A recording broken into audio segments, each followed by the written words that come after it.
Bonjour monsieur le député, voilà, concernant la prison qui tracasse tous les Magnanvillois, il ne faut pas l'oublier, hein, et on a été prévenu qu'au dernier moment, que pensez-vous faire pour qu'elle soit pas chez nous?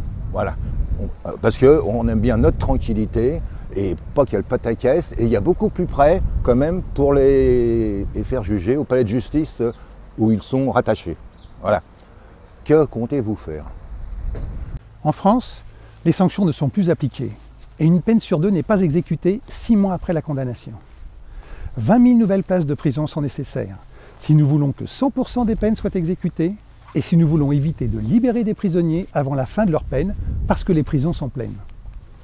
Mais les lieux de ces constructions ne peuvent être décidés par le ministre de la Justice sans concertation avec le voisinage et avec les élus, et au mépris des riverains. Le projet de prison à Magnanville est la parfaite illustration de ce procédé insupportable, où les habitants ont découvert dans les médias l'annonce d'une décision du ministre sur un projet déjà avancé au milieu des champs, situé à quelques centaines de mètres d'un lycée et des habitations. Sans surprise, les réactions d'inquiétude et de colère sont à la hauteur de la brutalité de cette annonce, et une mobilisation d'ampleur est venue immédiatement rejeter ce projet. D'autant plus que, dans la perspective d'une implantation dans le Mantois, d'autres sites méritent d'être étudiés.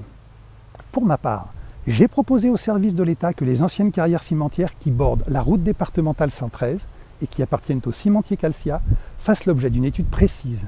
Et j'ai interpellé le ministre pour exiger que le dialogue soit réinstauré avec tous ceux qui doivent être concertés.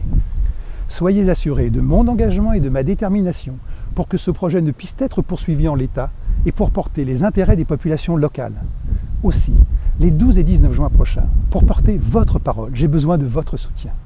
Les 12 et 19 juin prochains, pour défendre notre Mantois, votez Michel Bialet.